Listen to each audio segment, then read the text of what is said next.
Olá, gente, me chamo Paulo Victor, sou professor de Sociologia aqui do Instituto Livre e hoje vamos dar continuidade à nossa temática 1 da nossa unidade 3, da nossa apostila do volume 3, tá bom? A gente vem tratando um pouco sobre a reestrutura produtiva, tá certo? A gente tratou um pouco sobre isso, como ela aconteceu no mundo, principalmente no mundo ocidental, e agora a gente vai trazer um pouco a questão mais específica para o Brasil, e principalmente para a década onde essa reestrutura produtiva ela se instala no Brasil, que é na década de 90, a partir dali dos anos de 1990, tá certo? Então a gente vai tratar um pouco sobre como essa reestrutura produtiva ela alterou as formas de trabalho dentro do mundo do trabalho no Brasil e quem foram os beneficiados, como foi que aconteceu a partir disso, qual foi o papel do Estado, principalmente dentro dessa reestrutura produtiva, se ela foi benéfica ou se ela foi maléfica aos trabalhadores da época. Então a gente vai tratar um pouco sobre isso ao longo do nosso conteúdo. Primeiro, é preciso salientar que a década de 1990 ela começa conturbada por conta da década anterior, de 1980, por conta que ela é marcada por uma herança deixada aí pelos anos 90. Essa herança ela não é tão benéfica assim para o mundo do trabalho, porque ela está com a alta dos preços, com a inflação elevada e com o enfraquecimento, principalmente da indústria, dentro do mundo do trabalho, entre outras coisas. Então já começa sendo uma década onde teria vários desafios aí para os governantes e principalmente para os empresários no mundo do trabalho e para os trabalhadores como consequência. Então é uma década marcada justamente pela essa desesperança aí por conta dos problemas trazidos pela década anterior, Bom, a indústria para se desenvolver, com essa década, para se desenvolver aí, principalmente com o trabalho e prosperar em relação aos lucros, ela começa o processo de automação, o processo principalmente que a gente vê ali no Taylorismo e no Fordismo, E principalmente na automobilística, A automobilística, o setor automobilístico ali de carros, ele vem se desenvolvendo no Brasil aí a partir da década de 1990 e ele começa a comprar máquinas de controle de números e os robôs, Então, no mundo que já passava por essas transformações ali com o Fordismo, com o Taylorismo, ele veio aqui para o Brasil na década de 90 e aonde esses robôs, mais especializados, eles vão trabalhar ali dentro das indústrias, principalmente ali nas indústrias automobilísticas, e aí aonde vai acontecer, na verdade, o mesmo processo que aconteceu na Europa, mas ainda mais intensificado em relação ao mundo do trabalho. Primeiro, o trabalhador ele tem um estranhamento aos robôs, E há todos aqueles processos de controle de número. Então, a primeira reação do trabalhador é um estranhamento. E assim como os trabalhadores ali do continente europeu, ele vai se sentir perdido em relação àquilo, Ele vai se sentir perdido principalmente em relação à sua produção e ao seu trabalho que ele manuseava, de forma mais manual, ali sem um auxílio ou não controlando ali apenas uma máquina. Então, o trabalhador, a primeira forma que ele tem é esse estranhamento, porque ele acha que ele vai perdendo espaço ali. Na verdade, ele tem a certeza que ele vai perdendo espaço para as máquinas dentro do mundo do trabalho. Então, a partir que ele tem essa perda do controle do trabalho dele, ele vai ter principalmente o distanciamento da mercadoria ao qual ele produz, Um dos exemplos que a apostila de vocês traz é que nem sempre, por exemplo, ou todavia, aquela pessoa que está produzindo ali um carro, ela vai ter dinheiro para comprar aquele carro que ela está produzindo. A mesma pessoa que está construindo ali aquele edifício, na verdade ali o servente, o pedreiro que está construindo um edifício, normalmente ele não vai ter o dinheiro para comprar ali aquele apartamento que ele está construindo, um apartamento naquele edifício que ele está construindo. Então isso é algo da globalização e principalmente no mundo do trabalho, vai distanciando o trabalhador que produz aquilo do produto ao qual ele está produzindo, Aquele produto vai ser para outras pessoas de outras camadas sociais longe da dele. Então isso é o estranhamento primeiramente ali que o trabalhador tem na década de 90 com o investimento na automação dos processos produtivos, principalmente nas grandes fábricas automobilísticas. Então, dando continuidade aqui ao nosso conteúdo, isso vai causar o que também foi causado na Europa, né? Principalmente ali com o desenvolvimento das fábricas automobilísticas, que é o desemprego. O desemprego, como eu expliquei para vocês, com o adentramento desses robôs nas grandes fábricas, os homens eles começaram a ser obsoletos ali, o trabalho que eles tinham, né? Um robô ali comportava o mesmo trabalho, né? Apenas um robô comportava ali o mesmo trabalho de 10, 20 homens, né? E aí não se tinha mais a veracidade daquele homem estar dentro daquela fábrica, fazendo o mesmo trabalho de sempre. Então isso começa a manusear o desemprego no Brasil, né? Então foi uma época de um desemprego bastante elevado na década de 90, justamente por conta da entrada das máquinas. As máquinas elas começaram a substituir os trabalhadores e houve um fenômeno no Brasil na década de 90 que é o desemprego estrutural, né? Mas o que seria, professor, esse desemprego estrutural? Primeiramente, o desemprego estrutural é por conta que ele altera a estrutura, né, da economia, né? Ele altera toda a estrutura econômica em relação a quantas pessoas aquela fábrica vai precisar contratar, a quem ela vai precisar pagar um salário, a quem ela vai precisar, por exemplo, pagar as outras pessoas ali da refeição, da segurança daquela fábrica, os seus lucros e os seus gastos ali no final, né, do dia e quanto também ela vai servir ao Estado, né, imposto, enfim. E além de se alterar a estrutura da economia, ela vai também alterar a estrutura da produção. Então, a estrutura da produção ali de quanto se produz dentro daquela fábrica, quantas pessoas se produz, se alterou também, principalmente essa parte ao trabalhador, quando as fábricas começam a demitir os trabalhadores por conta que as máquinas começavam a suprir o trabalho deles, né? Então aí, esse desemprego estrutural é principalmente porque se altera a estrutura da economia e da produção, tá bom? Bom, um dos nossos já conhecidos autores, né, da sociologia é o Karl Marx. E o Karl Marx, ele também emprega alguns conceitos em relação ao desemprego, né, e que é bastante importante a gente assimilar com a nossa realidade. Para o Karl Marx, o desemprego, ele gera duas principais categorias. Que primeiro é um exército reserva, né, dentro da indústria. Então esse exército reserva é ali os desempregados da indústria que não tem um emprego e que estão só ali esperando uma vaga, né? Então são muitos, principalmente na década de 90 no Brasil, foram questão de centenas, milhares de pessoas desempregadas, né? Ativamente ali desempregadas.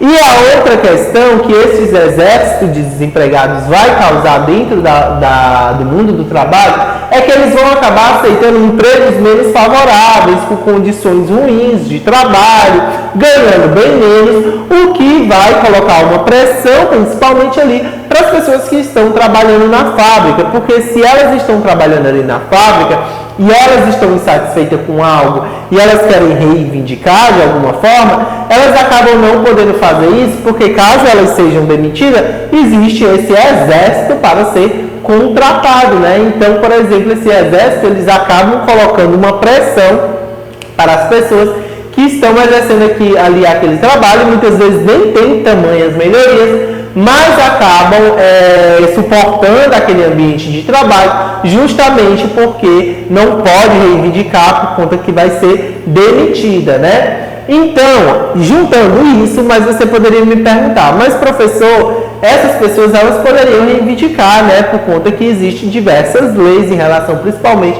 às questões trabalhistas, onde elas não poderiam ser demitidas. Mas, na década de 90, principalmente essas questões trabalhistas, elas pesaram muito para os trabalhadores, aonde o Estado abriu exceções para as fábricas fazerem demissões em massas, justamente por conta dessas automações, né? Por conta desses dessas fábricas que colocavam os robôs, as máquinas.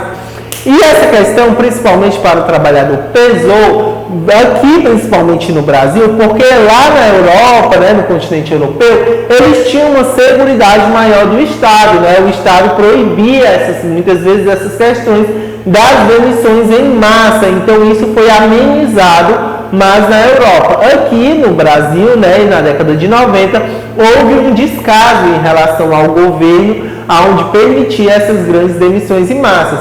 Tanto que foi um problema para os anos anteriores, onde os governos precisavam estudar justamente essas questões das demissões em massa, porque criou um grande número de desempregados no Brasil, e esse era um dos grandes problemas, porque se você tem um número de grande de desempregados, você tem menos pessoas injetando dinheiro na economia, né? Menos pessoas com poder de compra, tá certo? Então vamos lá dar continuidade à nossa temática.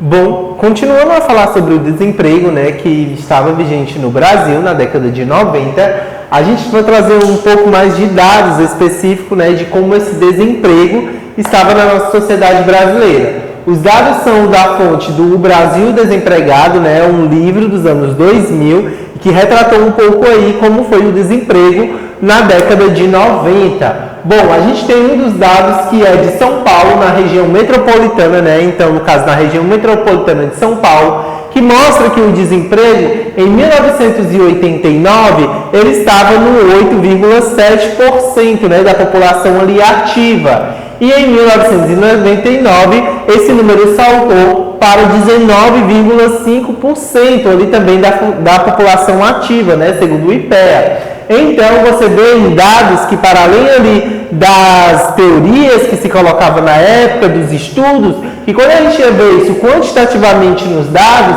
esse desemprego ele saltou mais de 10% praticamente, tá bom? Em relação a 1989 e a 1999, tá bom? Aí na página 66 de vocês podem ver aí duas figuras, né? Aonde vocês podem ver o desenvolvimento da automação no Brasil, né?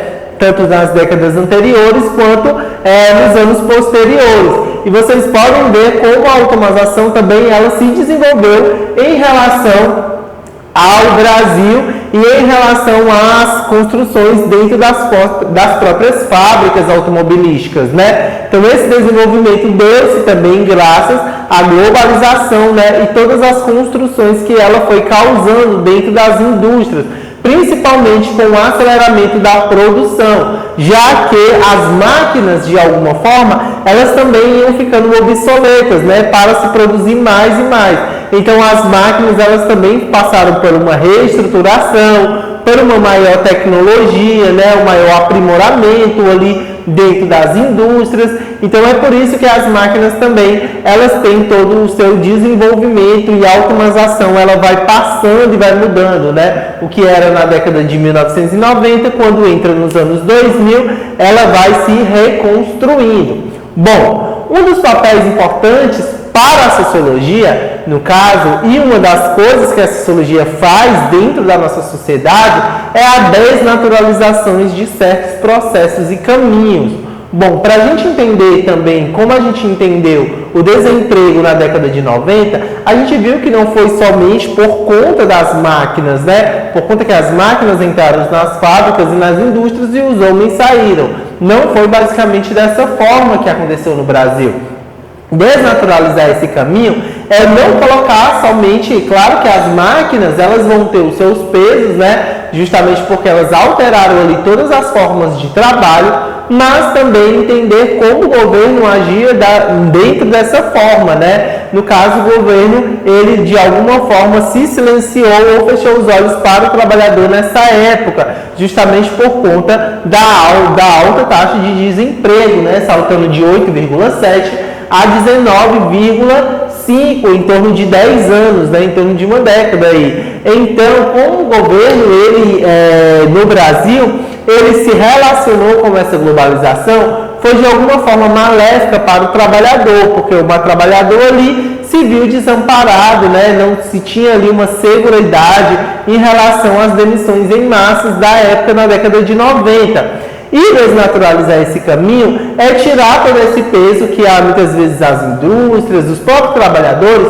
colocam em cima das máquinas, né? As máquinas substituíram os trabalhadores, substituíram em certa parte, mas você também tinha que ter um Estado preparado ali para esse desenvolvimento, né? Quando você tem somente o desenvolvimento e você não prepara a população ali, você também não prepara o governo para tais mudanças, acabam tendo o que aconteceu na década de 1990, que foram esse desemprego estrutural, né?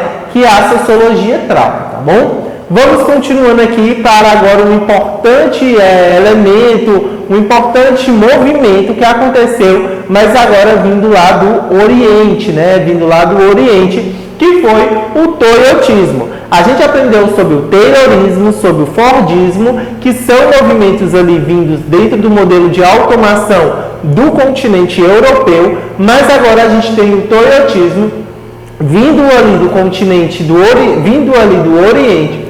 Mas agora a gente tem o toyotismo vindo ali do Oriente, né, de um continente mais asiático, para reformular também as formas de automação e as formas de trabalho, de produção ali, principalmente das fábricas automobilísticas, tá certo? Primeiro que é uma nova forma de organização do trabalho, né? Ele vai se diferenciar ali do fordismo, principalmente, e do taylorismo, para se ter uma maior também produtividade, mas tendo formas de trabalho diferentes, tá certo? Tanto o fordismo quanto o toyotismo buscam ali uma maior lucratividade, né, nos seus ganhos, mas como eles atuam e vamos dizer assim, a ideia que eles pregam é totalmente diferente uma da outra, tá bom? Bom, o toyotismo, seu surgimento é logo após a Segunda Guerra Mundial, tá certo? Após a Segunda Guerra Mundial, se tem ali essa revolução dentro do após a Segunda Guerra Mundial, se tem o experimento ali, o desenvolvimento do toyotismo nas fábricas automobilísticas do Oriente. Ele nasceu principalmente para competir com a indústria estadunidense, tá certo? Que tinha como seu carro-chefe o fordismo já conhecido dentro das indústrias. Então, o toyotismo ele nasce justamente para competir ali com o mercado no Ocidente, né? Então, você tem ali dois extremos, o Oriente e o Ocidente, competindo dentro de uma mesma forma, dentro de uma mesma indústria, do mesmo mercado, né, do automobilístico. E o toyotismo é, sim, como vocês podem estar pensando, das fábricas da Toyota, né? A gente tem aí a Toyota e no fordismo a gente tem a Ford. Então, são duas competidoras dentro do mundo automobilístico. Então, eu trouxe aqui algumas diferenças, né? Na verdade, aí dentro da apostila de vocês tem algumas diferenças entre o fordismo e entre o toyotismo, né? Dentro dos seus modos de produção. No fordismo, a gente vai ter a produção em série, né? Grandes produções aí, quanto mais produzir, melhor para vender e melhor para os negócios, né? Essa é a ideologia do fordismo. No toyotismo, ela vai produzir muitos modelos, vai ter muitos modelos aí de diferentes formas, né? Carros e motos de diferentes formas, mas somente na quantidade necessária que se vende, né? Não vai se produzir um excedente muito grande aí. É só naquilo que eles já sabem que vão vender, mas modelos diferenciados.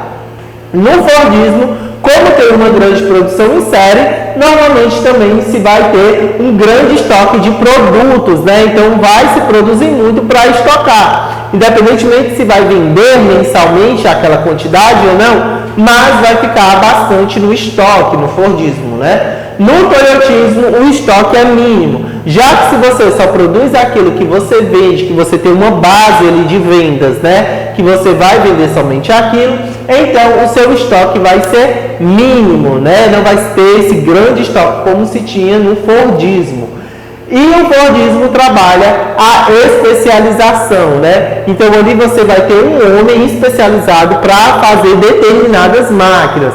Vai ter um outro homem ali especializado para ter determinada demanda dentro da fábrica. No toyotismo, eles vão trabalhar a polivalência, né? O que seria um homem vai manusear ali 20 máquinas dentro daquela fábrica, né? Então ele vai ter mais essa flexibilidade. É justamente aí as duas palavras que diferenciam o Fordismo e o Toyotismo. O Fordismo ele vai ser mais rígido, né, em relação ao tempo de trabalho, em relação a como o trabalhador ele está trabalhando e se desenvolvendo ali. E o Toyotismo, diferentemente, a palavra certa é a flexibilidade. A flexibilidade ali de um homem manusear 20 máquinas, a flexibilidade ali do trabalho dele ser competente ali em diversas áreas. Então essa é a diferença. Quando a gente vai estar para os resultados finais, não de lucro, mas de produção, né, que é basicamente o que a gente está falando aqui, o tempo de fabricação de uma peça do Fordismo e do Toyotismo, eles vão se alterar. No Fordismo, a produção, né, o tempo de produção ali de uma determinada peça é de 36 horas, né? Então aí a gente já tem esse tempo que já foi bem maior e que já foi reduzido ali com o Fordismo. Com o Toyotismo, advindo do Oriente, esse tempo ele reduz bastante, né, com todas essas técnicas de flexibilidade. Ele cai para 19 horas, tá certo? Então são de 36 no Fordismo e de 19 horas no Toyotismo. Só que é sempre bom, importante pensar essa redução de 19 horas do Toyotismo.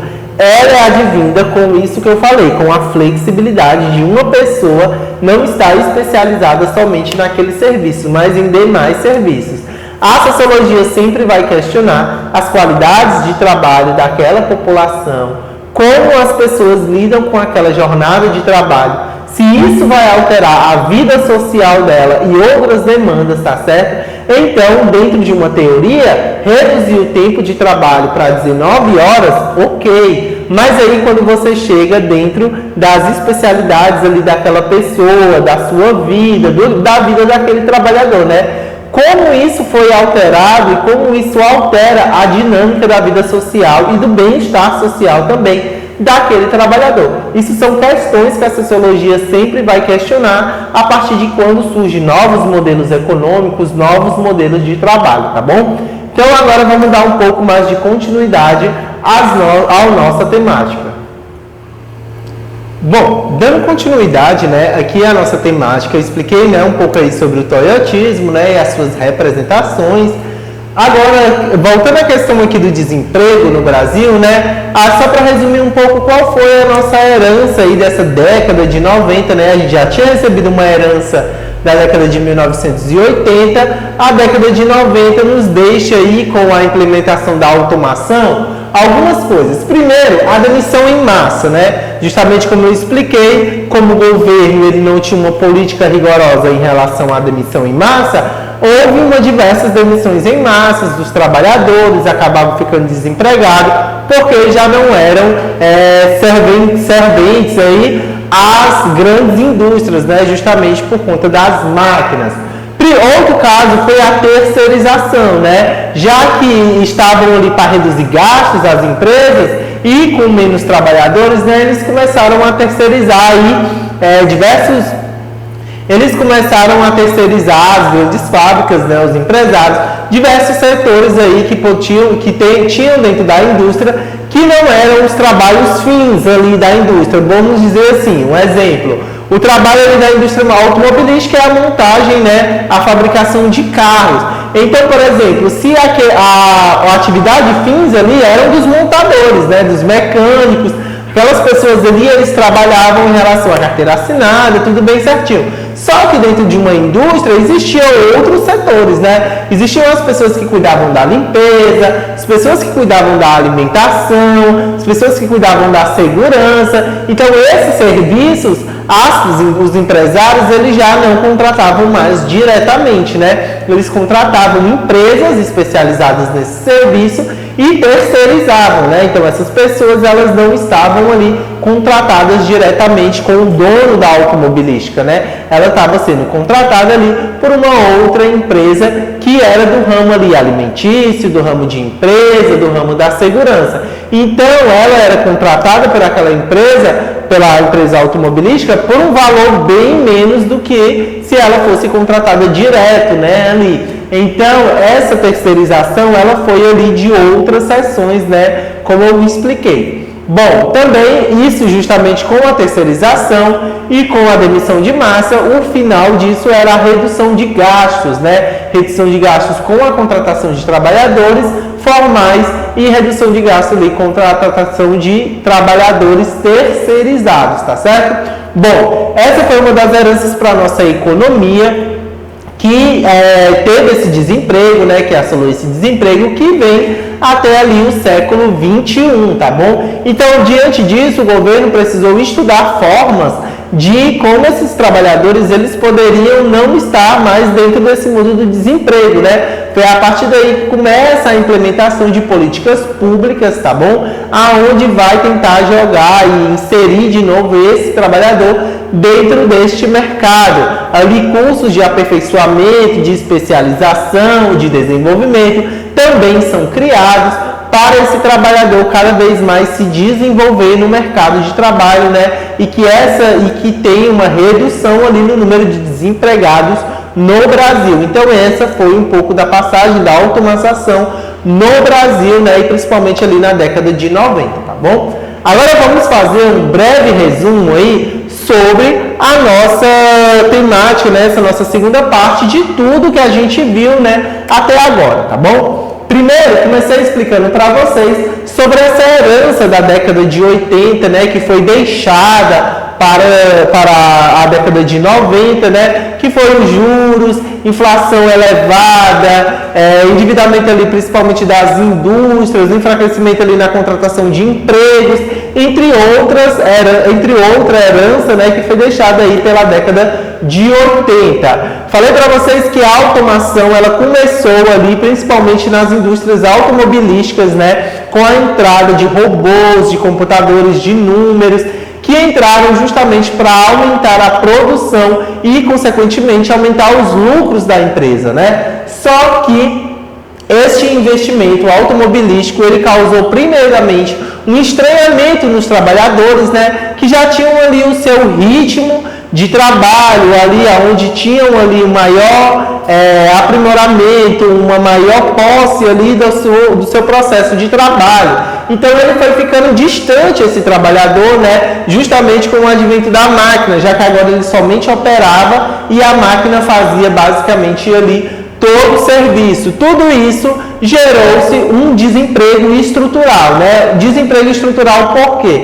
Porque primeiro que ele mexe na economia, né? A economia vai sofrer com esse desemprego, porque ao mesmo tempo que você não tem pessoas com poder de compra, você não tem injeção dentro do mercado financeiro, né? Então essas pessoas elas não vão poder comprar esse dinheiro que elas ganham, elas não vão voltar justamente porque elas estão desempregadas. E em questão da estrutural, justamente porque mexe com a estrutura e a forma de produção ali, já que você tinha 20 pessoas empregadas para produzir determinadas demandas, agora você só vai ter 3 pessoas, por exemplo, daquele pacote ali. Então, por isso que causou um desemprego estrutural, porque mexeu na estrutura trabalhística ali na década de 90. Bom, como esses desempregados, a gente traz um pouco do conceito do Karl Marx para falar sobre desemprego, né? O desempregado, para o Karl Marx, ele forma um exército ali que está pronto para uma oportunidade, para poder entrar no mercado de trabalho.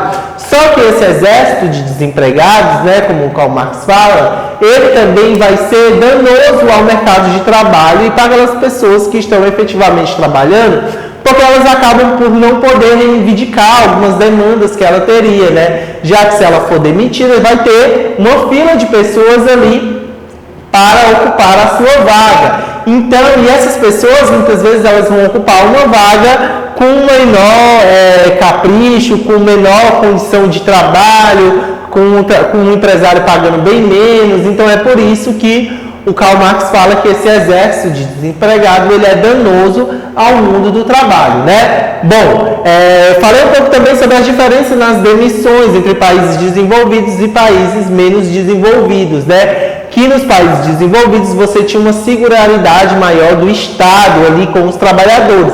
E em países menos desenvolvidos, as demissões em massas, elas podemos dizer, rolavam soltas, assim, e o Estado não fazia muito para que isso pudesse sendo parado, né? E isso acabou reverberando nos problemas que a sociedade brasileira encontrou mais para frente, né? Principalmente o Estado. Bom, expliquei um pouco sobre o toyotismo, que é uma forma de contrapor ali o mercado estadunidense, né? No caso do Fordismo, né? Expliquei nas suas diferenças e principalmente as suas palavras-chave, né? Que no Fordismo a gente tem a rigidez do trabalho e no toyotismo a gente vai ter um pouco maior da flexibilidade.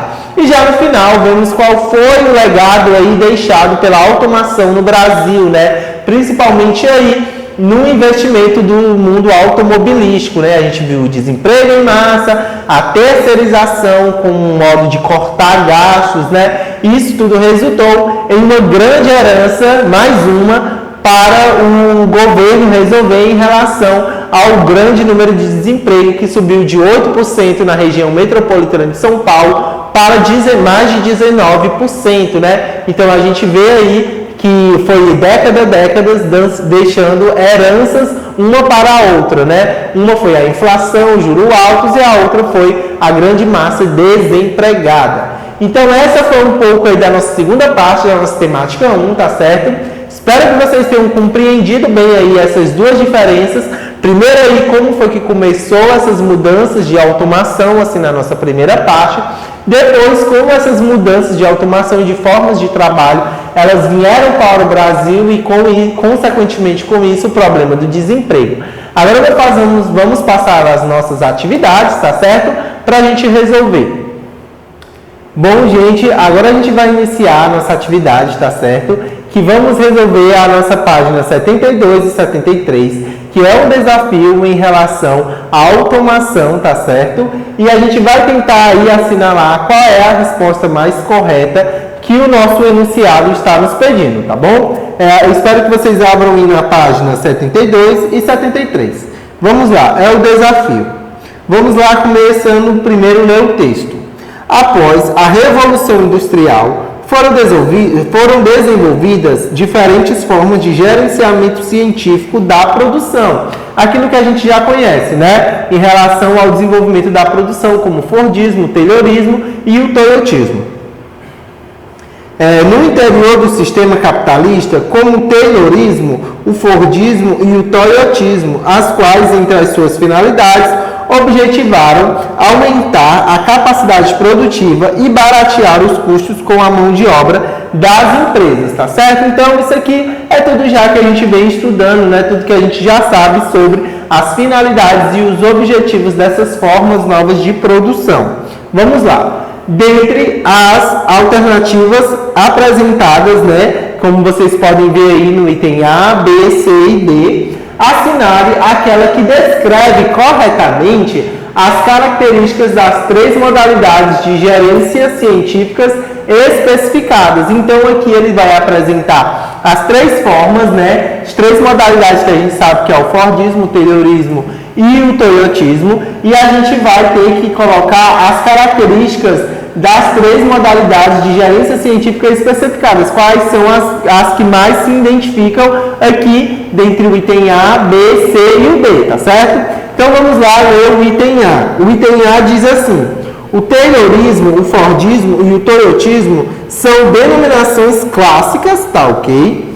Clássicas para as posturas gerenciais adotadas, respectivamente, na Volkswagen, na Alemanha, né? Pela Ford nos Estados Unidos e pela Toyota no Japão. Suas principais inovações estão associadas à ocupação dos postos gerenciais por executivos portadores de cursos superiores. Então está falando aqui que as suas principais inovações estão associadas a ocupações no executivo, né, no cargos executivos por pessoas que têm cursos superiores. E isso é uma errata, né? No caso, isso está errado porque essa não é a principal, claro, não é a principal invenção ou função aí dessas três denominações, no caso do toyotismo, do Fordismo e do Taylorismo, tá certo? Então, o item A estaria, na verdade, está incorreto. Vamos lá para o item B. Bom, o item B vai falar aqui, o Taylorismo desenvolvido pela Volkswagen na Alemanha está associado à introdução de esteira rolante, tá certo? Enquanto as tecnologias desenvolvidas pelo Fordismo, Fordismo e pelo Toyotismo estão registradas respectivamente pelas empresas Ford nos Estados Unidos e pela Toyota no Japão. A gente viu, por exemplo, quem lembrar assim, mais anteriormente, quando a gente estudou Taylorismo e Fordismo, a gente viu que as esteiras elas foram implementadas pela Ford, no caso, né, pelo senhor Ford, e não pelo Taylorismo, né? O Taylorismo viu ali a capacidade do tempo das pessoas em executar determinadas demandas do trabalho, mas as esteiras rolantes mesmo, que foi o aprimoramento, né, foi da Ford, não do Taylorismo, tá certo? Então, o item B está incorreto por conta disso. Vamos seguindo para o nosso item C. Vamos lá, o item C fala que o Taylorismo, Fordismo e Toyotismo são procedimentos gerenciais modernos, tá ok? Que têm como principal finalidade motivar os trabalhadores para a produção. Continuando, aumentando sua participação nos processos decisórios e nos lucros da empresa.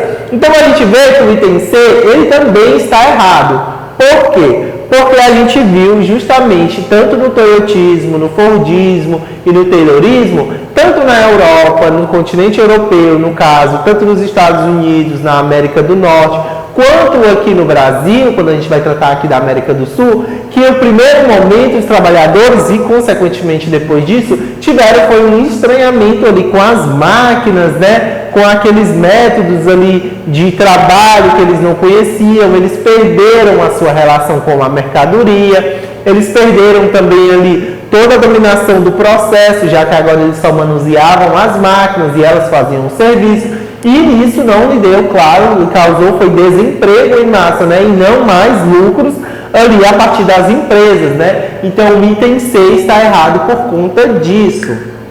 Bom, vamos ler o item D agora, né? O único que nos restou. Vamos lá. O item D nos diz: o Taylorismo propôs a separação entre a concepção e a execução, dos processos produtivos e a apropriação dos conhecimentos dos trabalhadores pelas empresas. O Fordismo implementou a linha de montagem, ali já nas máquinas, né? Buscando controlar o ritmo do trabalhador mecânico. E o Toyotismo busca flexibilizar o sistema produtivo capitalista ao capacitar as empresas para responder com agilidade e diversidade às demandas do mercado. Então, isso justamente fala aqui nesse item D as três modalidades de gerência científica especificadas tanto no Taylorismo, quanto no Fordismo e quanto no Toyotismo, tá certo? Então, é justamente esse item que é o correto, o item D. Bom, então essa foi a nossa primeira atividade. Espero que vocês também tenham visto aí, tenham acertado, tá certo? E agora a gente vai seguir. Bom, dando continuidade, né, com nossas atividades, agora eu trouxe duas perguntas principais para a gente conseguir entender melhor ainda quando vocês forem perguntados sobre esse determinado tema, né? Bom, a primeira está na página 71 de vocês, tá certo?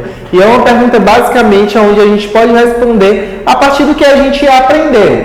A primeira pergunta é: quais foram as razões que levaram à demissão em massa dos trabalhadores na década de 90, né? Esse é um dos assuntos principais da nossa temática e a partir dessa pergunta vocês podem desenvolver o quanto essas demissões em massas elas aconteceram principalmente a partir da automação, né? Por exemplo, quais foram as razões que levaram ela? Foi justamente a automação das fábricas, das indústrias no Brasil, com o desenvolvimento das máquinas, né? E a partir disso, os trabalhadores eles tendo que reduzir aí o número de trabalhadores, a terceirização também em diversos setores das empresas e de como tudo isso foi se alterando e como isso foi maléfico aos trabalhadores, né? Então, a principal razão é a automação das fábricas em relação aos robôs, em relação às máquinas, com o advento delas dentro da produção, certo? Então, essa foi a principal razão. Outras razões que podem ser colocadas também foi a falta de lucratividade que na época estava tendo, as dívidas em relação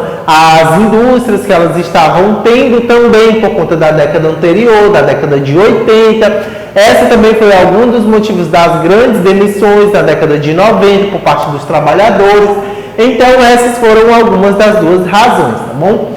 E a segunda questão, tá bom, para aprimorar aí mais o conteúdo, e eu expliquei apenas uma parte, mas qual a principal diferença na automação no Brasil e no mundo, né, principalmente ali no continente europeu? Bom, a gente pode dizer que a principal diferença, assim, é como o governo de cada país ali, como a sociedade, ela encarou essa automação, né? Na Europa, a gente teve, sim, desemprego, a gente teve um estranhamento do trabalhador, teve tudo isso, mas a gente não teve um alto índice de desemprego onde pudesse ali causar, por exemplo, um desemprego estrutural dentro daquela sociedade, já que o processo lá, ele foi se desenvolvendo assim mais gradativamente, né? Então as pessoas elas puderam se acostumar mais gradativamente ali com aquele processo, né, de mudança na produção das fábricas.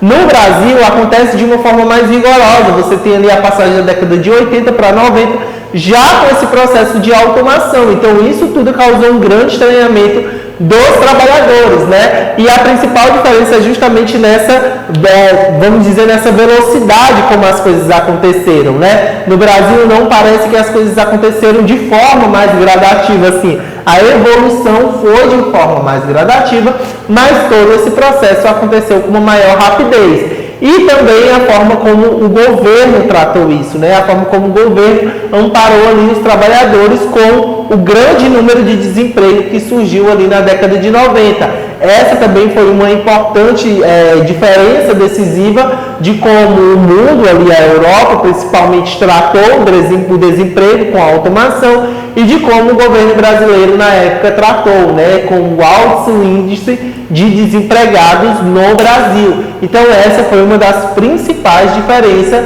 entre a automação no Brasil e a automação no mundo, tá bom? Essa foi o nosso último exercício, tá bom? Dessa nossa temática 1. Espero que vocês tenham compreendido. Existem outros exercícios aí na apostila de vocês para vocês desenvolverem. É isso, obrigado e até o próximo vídeo.